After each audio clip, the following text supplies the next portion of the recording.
कल की मीटिंग में हमने आपके लिए कुछ कंडीशंस लिखाई थी बेसिक सॉल्यूशन फाइंड आउट करने के लिए कि किसी भी सिस्टम ऑफ इक्वेशंस के कितने बेसिक सॉल्यूशन फाइंड आउट किए जा सकते हैं। इसके साथ साथ इसमें डिजनरेट और नॉन डिजनरेट के बारे में भी बताया। अब यहाँ आपको उसकी डेफिनेशंस को लिखाना है।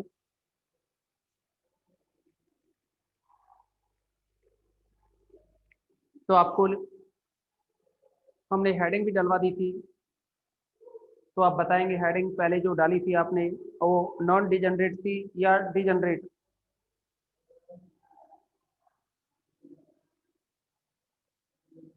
नॉन डिजनरेट लिखा रहे थे ना, तो आप नॉन डिजनरेट हेडिंग डाल दें। इसमें लिखें ये बेसिक सॉल्यूशन। नॉन डिजनरेट में लिखेंगे आप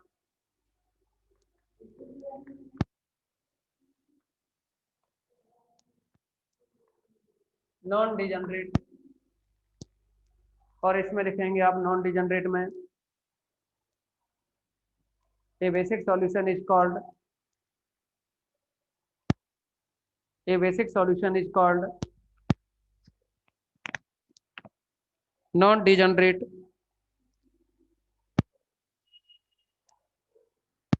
variables if none of the basic variables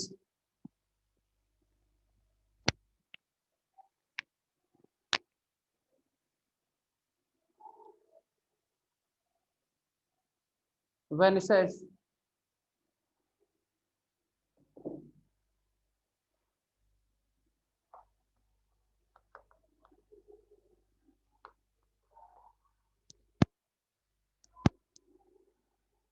next. Next जो डेफिनेशन रहेगी वो है डिजनरेट के बाद, वो नॉन डिजनरेट के बाद में डिजनरेट की। तो नेक्स्ट हेडिंग डालोगे आप डिजनरेट,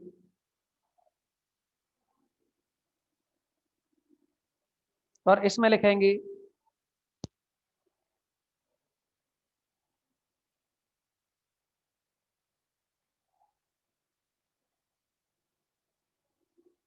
डिजनरेट में लिखोगे आप a basic solution a basic solution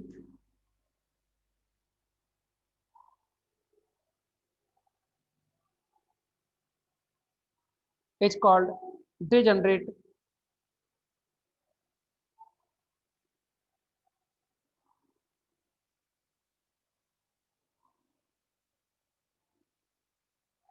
if one or more of the if one or more of the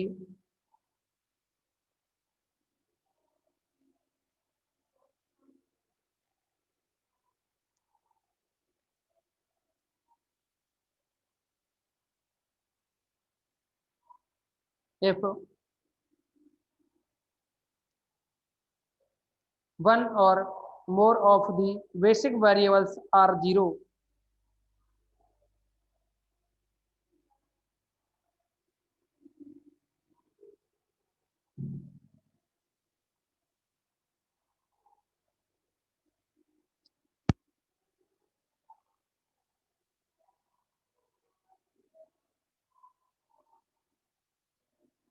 यानी डिजनरेट में क्या होता है कि जो बेसिक वेरिएबल है वो या तो वन और मोर वेरिएबल्स क्या हो, जीरो हो, तो उस कंडीशन में डिजनरेट होता है, अदरवाइज नॉन डिजनरेट।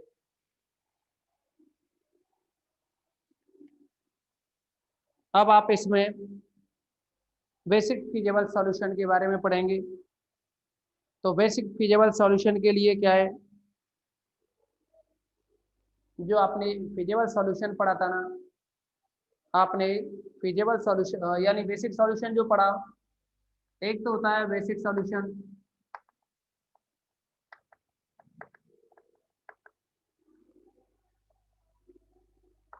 अगर ये बेसिक सॉल्यूशन है ना, अगर फिजिबल भी हो जाए देखिए 12th क्लास में आप फिजिबल सॉल्यूशन के बारे में जान चुके हैं। आपको पता है 12th क्लास में भी आपने पढ़ा था। तो इस तरह से ये जो एरिया बना हुआ है ना, ये जो इसमें ये जो सेट बनेगा, इसको अगर सेट को ए नाम दें तो सेट ए फिजिबल सॉल्यूशन कहलाता है। इसके लिए कंडीशन होती है x greater than equal 0। Okay, क्या बनता है ये फिजिबल सॉल्यूशन। लेकिन हम बेसिक फिजिबल सॉल्यूशन की बात कर रहे हैं, तो आपने क्या है, बेसिक सॉल्यूशन तो पढ़ा है। अगर यही बेसिक सॉल्यूशन फिजिबल और हो जाए तो इस कंडीशन में हम कहेंगे कि जो सॉल्यूशन होगा वो बेसिक फिजिबल सॉल्यूशन होगा। ओके, आप लिखेंगे इसमें बेसिक फिजिबल सॉल्यूशन की डेफिनेशन लिखोगे। आप शॉर्ट में इसको BFS भी कह सकते हो, BFS बेसिक फिजिबल सॉल्यूशन। तो आप लिखोगे इसमें NaLPP NaLPP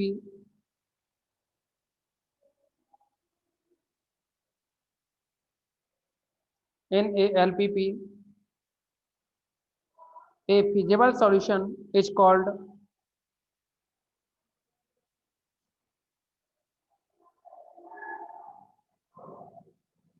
a basic feasible solution. A feasible solution is called a basic feasible solution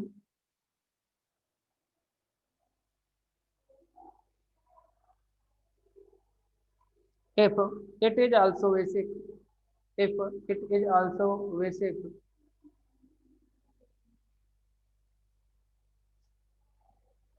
If it is also basic. अब इसमें भी क्या है कि डिजनरेट और नॉन डिजनरेट दोनों ही होते हैं, लेकिन ये बेसिक के लिए होते हैं। तो आप इसमें नेक्स्ट पढ़ोगे degenerate basic feasible solution.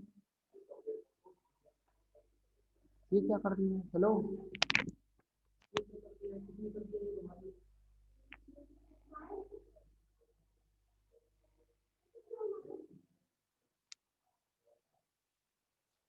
Camera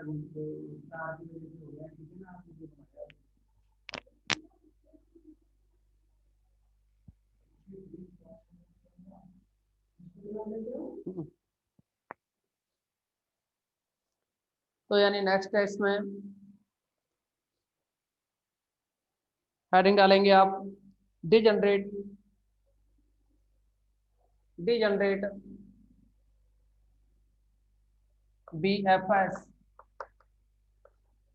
degenerate basic feasible solution. तो इसमें लिखेंगे सभी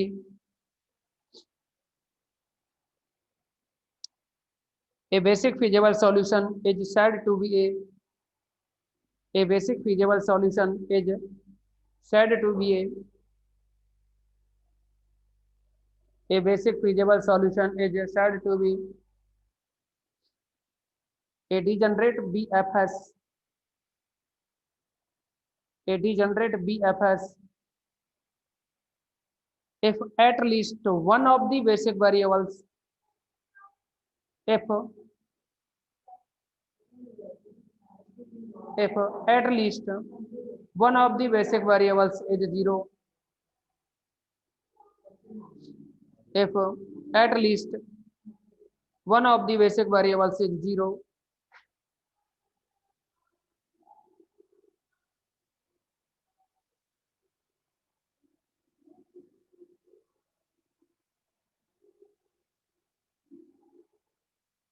नेक्स्ट डालोगे हेडिंग आप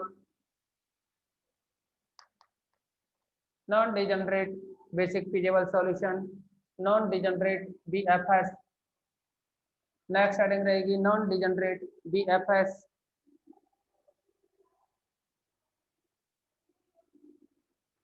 तो इसमें लिखेंगे आप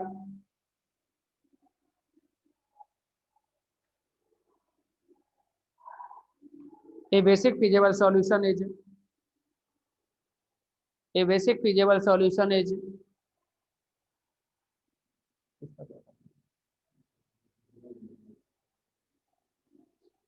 a basic feasible solution is said to be a degenerate sorry a basic feasible solution is said to be A non-degenerate is said to be non-degenerate BFS, non-degenerate BFS if none of the basic variables, if none of the basic variables, if none of the basic variables when said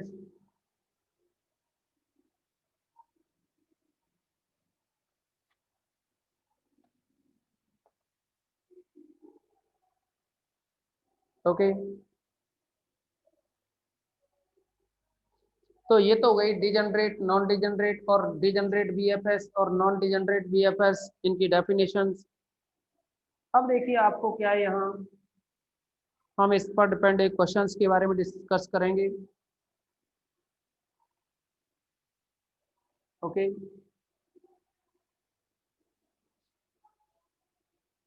तो इसकी कुछ problems के बारे में हम discuss करने जा रहे हैं अब हम।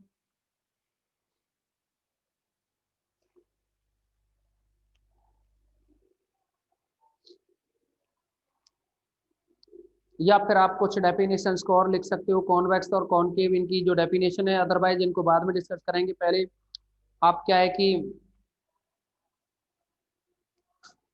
बेसिक फिजिबल सॉल्यूशन की कुछ प्रॉब्लम डिस्कस करो।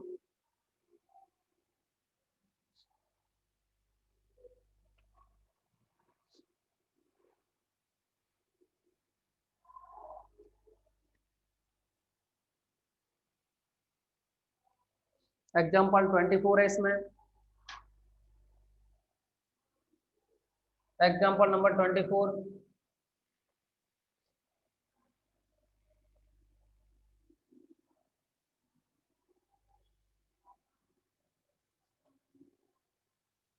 एग्जाम्पल नंबर 24 में दिया है आपको, और ये है find all the basic variables, sorry, find find all the basic feasible solution for the equations।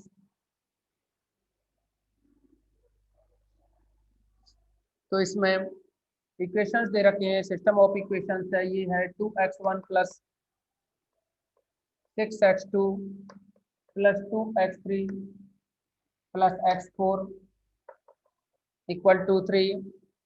Next 6x1 plus 4x2 plus 4x3 plus 6x4 equal to 2। तो पहले आपको क्या करना है इसमें, find all the basic feasible solution for the equations. Equation दे रखी है, basic feasible solution find out करना है।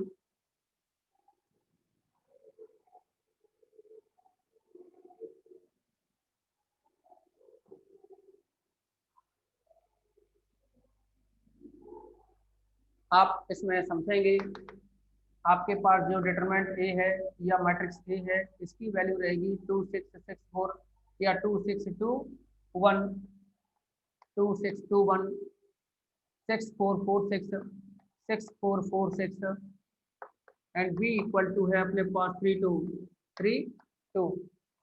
बी की वैल्यू है अपने पास 32।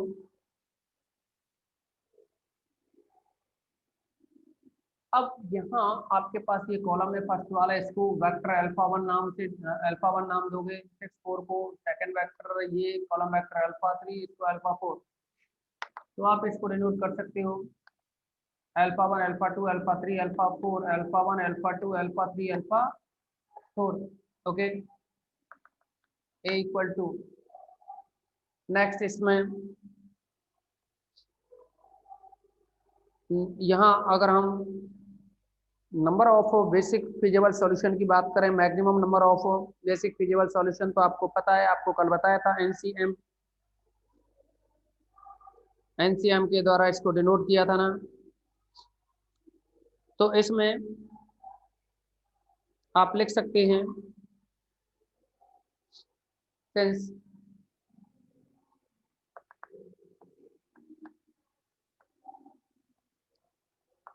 सिंस मैक्सिमम नंबर ऑफ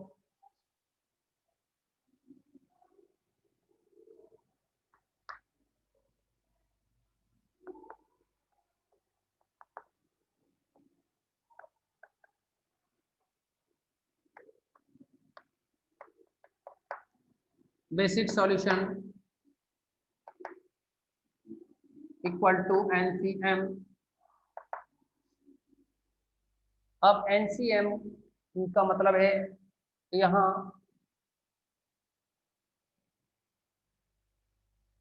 कि आपके पास में दो तो इक्वेशन है, तो एम की वैल्यू तो कितनी हो गई, या आप इसको यहाँ ये लिख सकते हैं, since N equal to N बोले तो नंबर ऑफ वेरिएबल्स, तो वेरिएबल्स क्या है इक्वेशंस में 4, M equal to 2, M equal to क्या है 2 है इसमें नंबर ऑफ इक्वेशंस, और ये था number of variables, implies N minus M equal to जो बनेगा वो 4 माइनस 2 इक्वल टू 2 आएगा।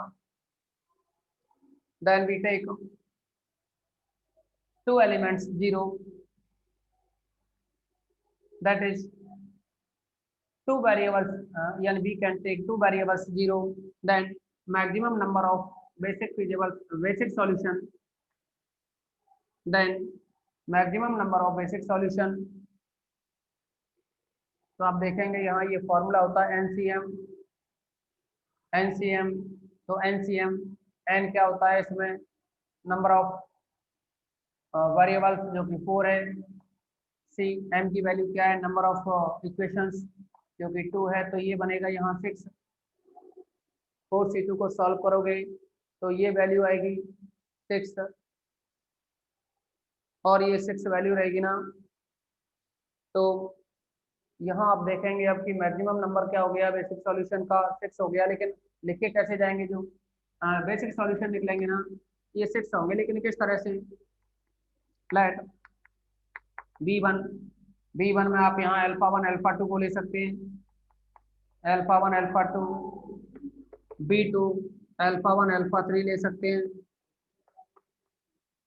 B3 अल्फा 1 अल्फा 4 ले सकते हैं, B5 sorry B4 alpha 1 alpha 2 alpha 1 alpha 3 alpha 1 alpha 4 हो गए। अब अल्फा 2 अल्फा 3 B5 हो जाएगा अल्फा 2 अल्फा 4,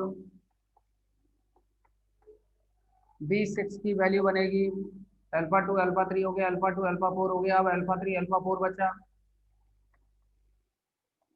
ओके, लेकिन आपको बेसिक सॉल्यूशन की जो डेफिनेशन थी उसमें बताया था कि इनके करस्पॉन्डिंग जो डिटरमिनेंट की वैल्यू होगी, इनके करस्पॉन्डिंग जो डिटरमिनेंट की वैल्यू होगी वह नॉट इक्वल टू 0 होनी चाहिए, नॉट इक्वल टू 0 होनी चाहिए। ओके, ये वैल्यू क्या है नॉट इक्वल टू 0 होनी चाहिए, यानी डिटरमिनेंट ऑफ B1 निकालें तो not equal to 0, determinant of B2 है वो भी नॉट इक्वल टू 0, सेम सभी क्या है नॉट इक्वल टू 0 होनी चाहिए। डिटरमिनेंट ऑफ B1 की जो वैल्यू बनेगी अल्फा 1 अल्फा 2 है ना B1 में, तो अल्फा 1 अल्फा 2 अल्फा 1 देखेंगे तो अल्फा 1 2 6 है और अल्फा 2 है 6 4, you write it 2 6 6 4 equal to, calculate करेंगे इसको तो ये बनेगा 4 इंटू 2 8, 8 माइनस का 36 आएगा, 8 माइनस 36 करेंगे ना तो ये आपका 28 रह जाएगा नेगेटिव में, not equal to 0। 8 minus 36 minus का 28 बनेगा, not equal to 0। Determinant of B2 की वैल्यू निकालेंगे तो ये जो B2 की वैल्यू है अल्फा 1 अल्फा 3 है, अल्फा 1 अल्फा 3 की जो वैल्यू है अल्फा 1 है 2 6, अल्फा 3 है 2 4, 2 6 2 4, 2 6 2 4, 4 इंटू 2 8 होगा, 8 माइनस का 12 माइनस 4 आएगा, not equal to 0। B3 equal to, B3 की वैल्यू निकालोगे तो B3 अल्फा 1 अल्फा 4 है तो अल्फा 1 तो है 2 6, अल्फा 4 है 1 6, 2 6 1 6, 2 6 1 6 सॉल्व करेंगे, 12 माइनस 6 तो ये 6 भी रहेगा, नॉट इक्वल टू 0। V4 की वैल्यू निकालोगे, V4 देखेंगे आप 2 3 से है, अल्फा 2 अल्फा 3 2 3 है ना, तो अल्फा 2 है अपने पास 6 4 3 है, ये 2 4 6 4 2 4 6 4 2 4 कैलकुलेट करेंगे, 6 इंटू 4 24 होगा, और माइनस का 8, तो 24 माइनस 8 करोगे तो ये 16 रहेगा ना, क्या रहेगा 16,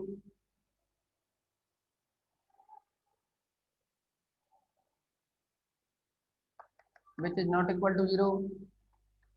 अगेन डिटरमिनेंट ऑफ V5 की जो वैल्यू है वो है 2 4 से, अल्फा 2 अल्फा 4, अल्फा 2 की वैल्यू है 6 4, और ये है यहाँ V5 में 2 4 है ना, तो यानी 6 4 1 6 6 4 1 6 कैलकुलेट करेंगे आप इसको, 36 माइनस 4 आएगा यानी 32 बनेगा, ये वैल्यू आएगी इक्वल में 32 नॉट इक्वल टू 0,